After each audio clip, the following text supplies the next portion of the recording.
So I literally spent like 5 minutes in my van, like discussing all of the things we were going to talk about, only to realize that I didn't even have my microphone on. And then when I went to go talk about how angry I was about the whole situation, I didn't even hit record. It's definitely an off day.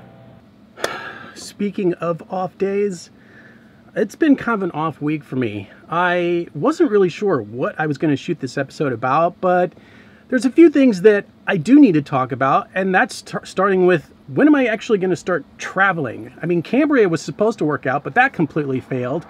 It failed 3 times in a row, actually. So obviously, I'm not ready to leave yet. And it's clear, you know, things keep happening. There's a reason for that. I'm financially, I'm not ready. I am clearly not ready with the van. There's a lot of things that need to be done. And that's what this episode's about. Usually I spend, you know, up to 3 days putting together my videos, and today I just don't have time. This whole week I've been really busy, or I just haven't really been sure what I wanted to shoot, but I came up with a list of all of the things that I would like to do in terms of maintenance, repair, and upgrades for the van before I leave for the big trip. What's the big trip? Well, the big trip is the one that I've been thinking about and is essentially kind of playing around in my head with since the start of van life, which is my trip from Southern California to Alaska. I don't know if we'll ever even make it to Alaska. Personally, I'm just satisfied with staying in Oregon. I've never been there, but I've heard nothing but beautiful things about it, and I know a lot of people that are out there. Prior to COVID, I was actually making decent money. I was doing pretty good for myself, and it was easy because I was living in a van, so I had very, very low expenses. But after COVID, it tanked. It tanked hard. Nobody was doing van tours. It was, you know, the scare with COVID was a very real thing for a lot of people, and it was very difficult to get anyone that would, you know, be open to it.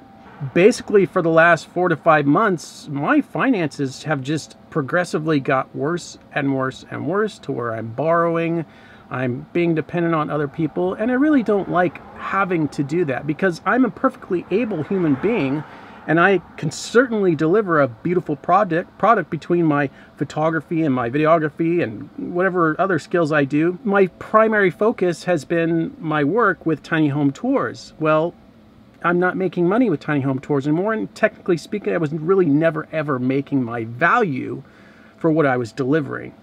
And I can't blame him because obviously he can only invest so much, because on his part, it's kind of a risk. Sometimes these videos tank and they only get like 10,000 views.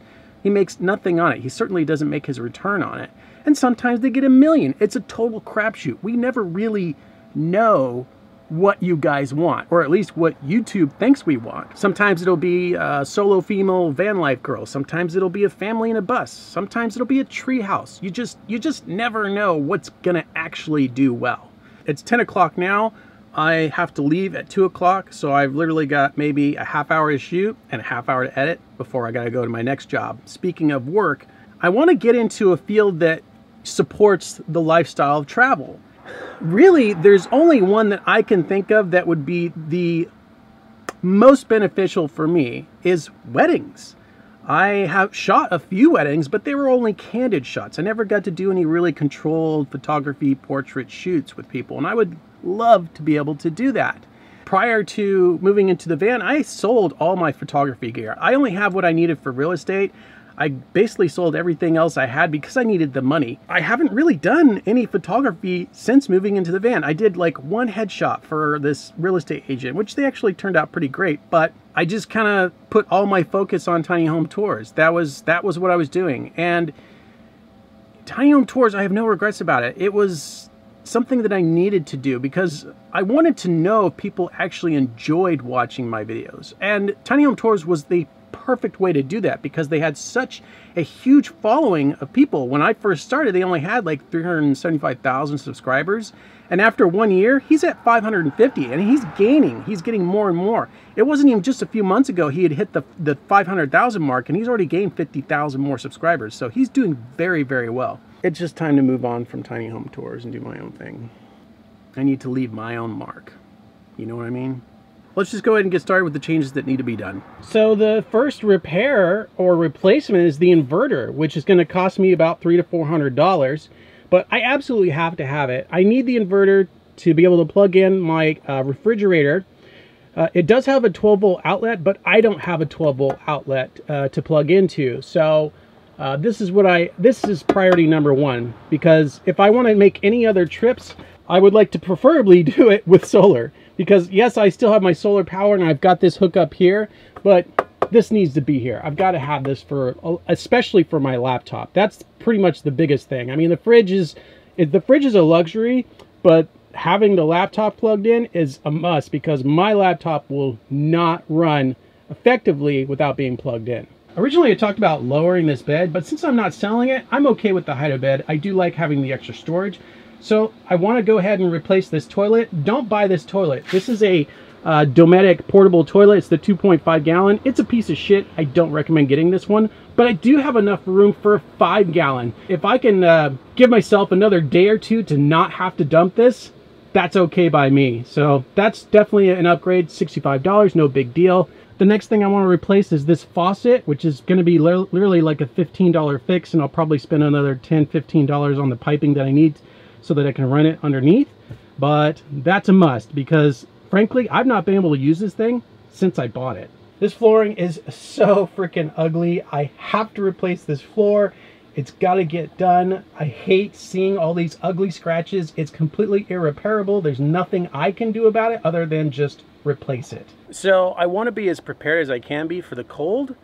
And technically, even though I know I'm planning on leaving in the spring, I do plan to do some traveling around the desert, and it gets really cold. It snows in Joshua Tree. So I'd like to be prepared for that, because the last time all I had was the Heater Buddy, which it does work, but I'd much rather have a diesel heater. I've heard so many good things about it, and frankly, I like the idea of having a backup. So I'll use the diesel heater as my primary source of heat, and then I'll use the Heater Buddy as a secondary should that fail, or vice versa.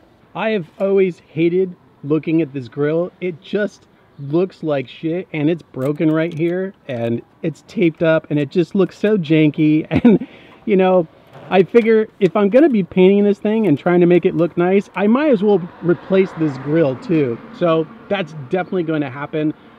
I want to try and make this thing look as good as I can. Paint. This is happening. I am going to paint this van. I am not going to let it look like this anymore. So this is a big priority for me. It's going to be a huge job, obviously, because this van is so gargantuous, but it has to be done. And the most important thing is obviously the rust. So these rust spots have got to get fixed. It's just, it's so bad. I can't keep letting it go. It needs to be replaced as soon as possible. I know you guys can't see it, but this roof is really quite bad. In fact, I have a crack in my roof right here, and I just covered it with tape, which actually works pretty good. But it needs some major TLC. And this rack, I absolutely want to get rid of this rack. I hate this rack. It serves me no purpose whatsoever. The solar panels take up all or most of the space. I would really only have some space to put something here, but I have checked to see if I could fit like one of those storage units in there, and there's no room for it. So I just want to get rid of this big ugly thing, and that'll obviously make it a lot easier to fix the roof, because it needs a lot of work. There's a lot of rust, there's a lot of damage. It definitely needs to be repainted, clear coated, and I've got to fix where the leaks are at, because there are a lot of leaks on this van. So when I did my tour of this van, I was actually really proud of this safe that I installed. It's called a tow hitch safe, and I thought this was the coolest thing. I thought this was the best way to store my spare keys, but it turns out, unfortunately, it's really easy to break into. So somebody had shown me that on YouTube, and I was so totally bummed. So basically, this thing is just a pretty ornament. I found a much better key lock safe that's supposed to be a lot better, and I'll be mounting that somewhere on the van. When COVID first hit, I took a trip to Big Bear just to visit a friend and kind of see the environment. But coming down the mountain, my brakes legit caught on fire. And it wasn't because they weren't working, it's just that they couldn't handle the load of all this extra stuff that I'd added to the van, because these vans weren't designed to carry such a heavy load. They're designed for family passengers. So it's time to upgrade the brakes. And I was able to find something online on Amazon. They're just a bit beefier and they seem to work a lot better. That's just for the upgrades, but there's still some maintenance that needs to be done. It needs a tune-up pretty badly, and it definitely needs an oil change. So I finally am starting to muster up the work that I need to actually save up money, pay off, get the things that I want done on it, and be on my way. But it's pretty clear that I'll probably have to wait till spring to make the final trip. But I know by then I'll be ready. So before I can do any of these upgrades and repairs and maintenance and things that I want to do and need to do, I need to make money. So I need to invest in the camera gear that I sold prior to moving into van life. As much as I enjoy natural light photography, I actually enjoy using lights, and I only really need one good light. You'd be surprised what kind of photography you can do with one light. And I found one. It's called a Godox V1. It's been out for probably a year or two, and it's pretty impressive and super affordable. So pretty much with that, a softbox and a stand, I'm good to go. Once I get those things and I start, hustling and earning the photography money that I need to, I can buy all the things that I want to get this van ready and save up for the next trip. So I'm guesstimating somewhere around $2,500 to get everything done before she's ready for the trip, which is totally doable. I mean, we're in the month of October, so should be pretty easy to do that. Ideally, I could probably make that in a month. I just really gotta hustle.